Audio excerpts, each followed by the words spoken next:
신앙생활을 하다 보면 우리는 종종 큰 죄를 떠올리며 스스로를 점검합니다. 눈에 띄는 행동, 분명하게 드러난 실수, 누가 봐도 잘못된 선택이 있는지 살펴봅니다. 그런데 죄는 언제나 그렇게 분명한 모습으로만 다가오지는 않습니다. 오히려 아주 조용하게, 눈에 잘 띄지 않는 방식으로 마음부터 건드립니다. 그래서 우리는 어느 순간 이미 많이 멀어졌다는 사실을 뒤늦게 깨닫곤 합니다. 죄가 커지는 과정은 대체로 갑작스럽지 않습니다. 한 번의 큰 결심으로 무너지는 경우보다 작은 생각 하나, 태도의 변화 하나가 쌓여서 자라나는 경우가 더 많습니다. 그래서 죄를 다루기 위해서는 행동을 바로잡는 것보다 그 이전에 나타나는 마음의 신호를 먼저 살펴보는 것이 중요합니다.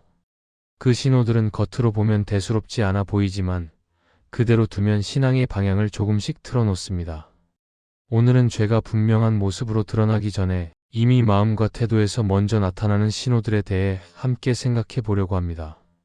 이것은 우리를 정죄하기 위한 이야기가 아니라 더 늦기 전에 돌아볼 수 있도록 돕기 위한 말씀입니다. 죄는 커지기 전에 반드시 흔적을 남깁니다.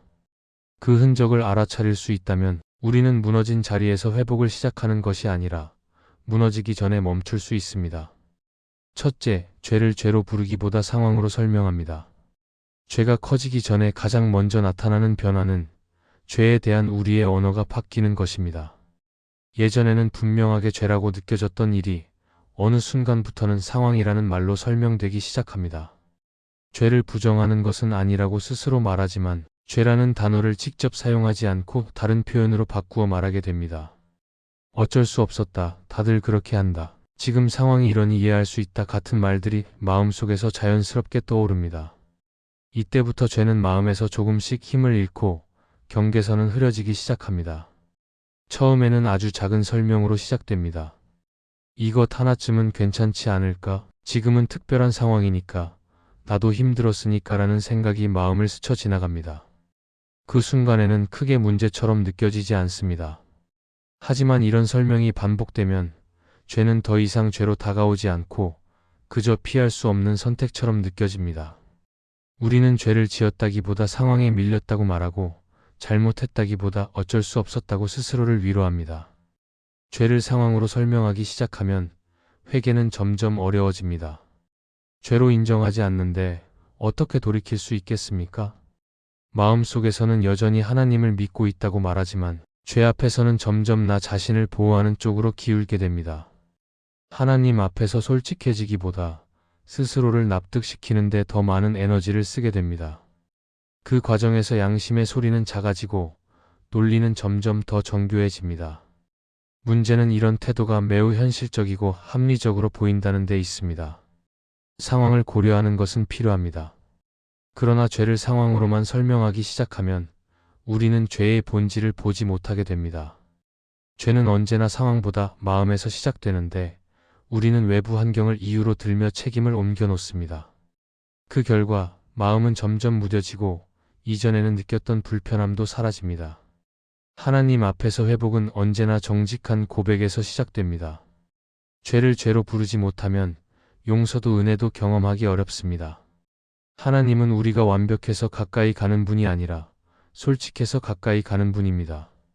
죄를 상황으로 설명하기 시작했다면 그것은 이미 중요한 신호입니다. 그 신호를 무시하지 말고 다시 죄를 죄라고 부를 용기를 가져야 합니다. 그때 죄는 더 커지기 전에 멈출 수 있고 회복의 길은 다시 열리기 시작합니다. 둘째, 기도보다 생각이 앞서기 시작합니다. 죄가 커지기 전에 나타나는 또 하나의 분명한 신호는 기도보다 생각이 앞서기 시작하는 변화입니다. 이전에는 어떤 문제 앞에서 자연스럽게 하나님께 먼저 가져갔던 마음이 어느 순간부터는 혼자서 계산하고 정리하는 쪽으로 기울어집니다. 겉으로는 여전히 기도한다고 말하지만 실제로는 이미 머릿속에서 결론을 내린 뒤에 하나님께 확인만 받으려는 태도가 자리 잡기 시작합니다. 이 변화는 매우 자연스럽게 일어납니다. 생각이 많아졌기 때문이 아니라 하나님께 맡기는 방식이 바뀌었기 때문입니다. 기도는 줄어들지 않았을 수 있습니다. 하지만 기도의 자리는 점점 조용해지고 생각의 자리는 점점 커집니다. 기도 중에도 마음은 계산을 멈추지 않고 이 선택이 나에게 유리한지, 이 길이 덜 아픈지, 이 정도면 괜찮은지 계속 따져봅니다. 그러다 보면 기도는 하나님과의 대화가 아니라 이미 정해진 생각을 정리하는 시간이 되어버립니다. 기도보다 생각이 앞설 때 우리는 점점 혼자 감당하려는 사람이 됩니다. 하나님께 묻는 것 같지만 실제로는 하나님을 설득하려고 합니다. 이런 방향으로 가는 것이 맞다고, 이 정도 선택은 이해해 주셔야 한다고 마음속에서 논리를 세웁니다. 그 과정에서 죄는 쉽게 자리를 잡습니다. 왜냐하면 생각은 언제든 나를 합리화할 수 있기 때문입니다. 생각은 상황을 고려하지만 기도는 마음을 드러냅니다. 그래서 기도가 사라질수록 마음의 진실도 함께 가려지기 시작합니다. 기도보다 생각이 앞서는 신앙은 하나님을 멀리 떠난 신앙처럼 보이지 않습니다. 여전히 신앙적인 언어를 사용하고 여전히 하나님을 믿는다고 말합니다. 하지만 실제 삶의 결정권은 하나님께 있지 않고 나 자신에게 있습니다.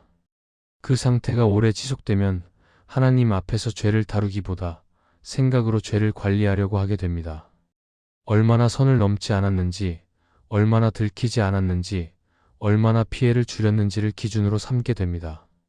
기도는 답을 얻기 위한 도구가 아니라 방향을 다시 하나님께 돌려놓는 자리입니다. 그런데 생각이 앞서기 시작하면 그 방향은 조금씩 어긋납니다. 하나님께 묻기 전에 이미 판단했고 하나님께 맡기기 전에 이미 준비해 놓았습니다. 그 상태에서는 하나님의 음성이 잘 들리지 않습니다. 하나님이 침묵하시는 것이 아니라 우리가 이미 다른 소리로 가득 차 있기 때문입니다. 기도보다 생각이 앞서기 시작했다면 그것은 죄가 커지기 전에 주어지는 중요한 신호입니다. 이때 필요한 것은 더 똑똑한 선택이 아니라 다시 하나님 앞에 머무는 연습입니다. 모든 생각을 정리한 뒤에 기도하려 하지 말고 정리되지 않은 그대로 하나님께 가져가야 합니다. 그 자리에서 우리는 다시 깨닫게 됩니다. 죄는 혼자 생각할 때 잘하고 기도 앞에서는 힘을 잃는다는 사실을 말입니다. 셋째, 하나님보다 나 자신을 더 많이 변호합니다. 죄가 커지기 전에 나타나는 또 하나의 분명한 신호는 하나님 앞에서 나 자신을 지나치게 변호하기 시작하는 모습입니다. 이전에는 잘못을 느끼면 자연스럽게 마음이 낮아지고 하나님 앞에서 말이 줄어들었습니다. 그런데 어느 순간부터는 마음속에서 설명이 많아집니다. 내가 왜 그렇게 할 수밖에 없었는지, 내가 얼마나 애썼는지, 내가 그동안 얼마나 힘들었는지를 계속해서 정리하고 말하게 됩니다. 죄를 인정하기보다 나를 이해시키는 쪽으로 마음이 움직이기 시작합니다. 이 변화는 아주 조용하게 시작됩니다. 처음에는 스스로를 너무 몰아붙이지 말자는 생각으로 시작됩니다. 이 정도는 이해받아도 되지 않을까? 나도 사람인데 실수할 수 있지 않을까라는 마음이 듭니다. 그 자체가 반드시 잘못은 아닙니다. 문제는 그 마음이 점점 커져서 하나님 앞에서조차 자신을 변호하는 방향으로 굳어질 때입니다. 잘못을 고백하기보다 상황을 설명하고 이유를 나열하며 마음의 부담을 덜어내려 합니다. 하나님보다 나 자신을 더 많이 변호하게 되면 죄는 점점 다루기 어려워집니다. 왜냐하면 변호가 시작되는 순간 회개는 멈추기 때문입니다. 마음속에서는 여전히 하나님을 믿고 있다고 말하지만 실제로는 하나님의 판단보다 나의 해석을 더 신뢰하고 있습니다. 하나님이 보시는 시선보다 내가 나를 어떻게 보느냐가 더 중요해집니다. 그 결과 죄는 용서받아야 할 대상이 아니라 관리해야 할 문제가 되어버립니다. 이 상태가 오래되면 하나님 앞에서 솔직해지는 것이 점점 어려워집니다. 기도할 때도 마음은 이미 방어적인 태도를 취하고 있습니다. 하나님께서 나를 이해해 주셔야 한다는 전제부터 세워놓고 말을 시작합니다. 그 안에는 하나님을 신뢰하는 마음보다 나를 지키려는 마음이 더 크게 자리 잡고 있습니다. 하나님 앞에 서 있는 것 같지만 사실은 하나님과 거리 두고 나 자신을 중심에 두고 있는 상태입니다. 하나님은 우리의 변호를 필요로 하시는 분이 아닙니다. 하나님은 이미 우리의 연약함을 아시고 우리가 어떤 상황에 놓여 있었는지도 알고 계십니다. 그럼에도 불구하고 하나님이 원하시는 것은 설명이 아니라 정직한 고백입니다. 나를 이해시키려는 말보다 잘못을 인정하는 침묵을 더 귀하게 여기십니다. 그 자리에서 은혜는 시작됩니다. 하나님보다 나 자신을 더 많이 변호하고 있다는 사실을 느꼈다면 그것은 죄가 커지기 전에 주어지는 중요한 경고입니다. 이때 필요한 것은 더 논리적인 설명이 아니라 변호를 멈추는 용기입니다. 하나님 앞에서 나를 내려놓고 있는 그대로 서는 선택입니다. 그 자리에 설 때 죄는 더 이상 자라지 못하고 회복은 다시 움직이기 시작합니다. 넷째, 하나님을 부정하기보다 하나님을 뒤로 미룹니다. 죄가 커지기 전에 나타나는 마지막 신호는 하나님을 노골적으로 부정하지는 않지만 삶의 중심에서 조금씩 뒤로 미루는 태도입니다. 겉으로 보면 신앙을 떠난 것 같지 않습니다. 여전히 하나님을 믿는다고 말하고 예배도 드리고 기도도 합니다. 그런데 결정적인 순간마다 하나님은 늘 나중으로 밀려납니다. 지금은 상황이 바쁘니까, 지금은 여건이 안 되니까, 이 문제만 정리되면 그때 하나님 뜻을 다시 생각해 보겠다는 마음이 반복됩니다. 하나님을 뒤로 미루는 신앙은 스스로도 위험하다고 느끼기 어렵습니다. 하나님을 거부한 것이 아니기 때문입니다. 오히려 하나님을 존중하는 것처럼 보이기도 합니다. 하지만 실제로는 삶의 우선순위가 바뀌어 있습니다. 하나님이 기준이 되기보다 기준에 맞을 때만 불려오는 존재가 됩니다. 그 결과 하나님은 삶을 이끄는 분이 아니라 필요할 때 조언해주는 분처럼 자리 잡습니다. 이 상태가 계속되면 죄는 빠르게 자라납니다. 하나님을 부정하면 양심이 즉시 반응하지만 하나님을 미루면 양심도 함께 미뤄지기 때문입니다. 지금은 아니어도 괜찮다고 스스로를 설득하고 다음에 돌아보면 된다고 마음을 달랩니다. 그러는 사이 하나님 앞에서 멈춰 서는 시간은 점점 줄어들고 나 자신이 판단의 중심에 서게 됩니다. 팀 켈러는 그의 책 기도에서 이렇게 말합니다. 하나님을 믿는다고 말하면서 하나님 없이도 살 수 있다고 느끼는 순간 신앙은 가장 위험해진다. 이 말처럼 하나님을 완전히 떠나는 것이 가장 큰 위험이 아니라 하나님 없이도 괜찮다고 느끼는 상태가 더 위험할 수 있습니다. 그때 죄는 큰 갈등 없이 마음속에 자리를 잡습니다. 하나님이 멀어졌다는 느낌조차 들지 않기 때문에 돌아와야 할 이유도 느끼지 못합니다. 하나님을 뒤로 미루는 신앙은 결국 나 자신을 앞세우는 신앙으로 바뀝니다. 하나님께 묻기 전에 결정하고 하나님 앞에 서기 전에 정리합니다. 그 과정에서 죄는 점점 생활의 일부가 되고 회개는 특별한 사건이 되어버립니다. 그러나 하나님은 특별한 날에만 만나는 분이 아니라 매 순간 삶의 중심에 계셔야 할 분입니다. 하나님을 뒤로 미루고 있다는 것을 느꼈다면 그것은 아직 돌아올 수 있다는 신호입니다. 하나님은 미뤄졌다고 떠나지 않으시는 분입니다. 다시 중심으로 모실 때까지 기다리시는 분입니다. 죄가 더 커지기 전에 하나님을 다시 앞자리에 모셔야 합니다. 그 선택은 거창하지 않아도 됩니다.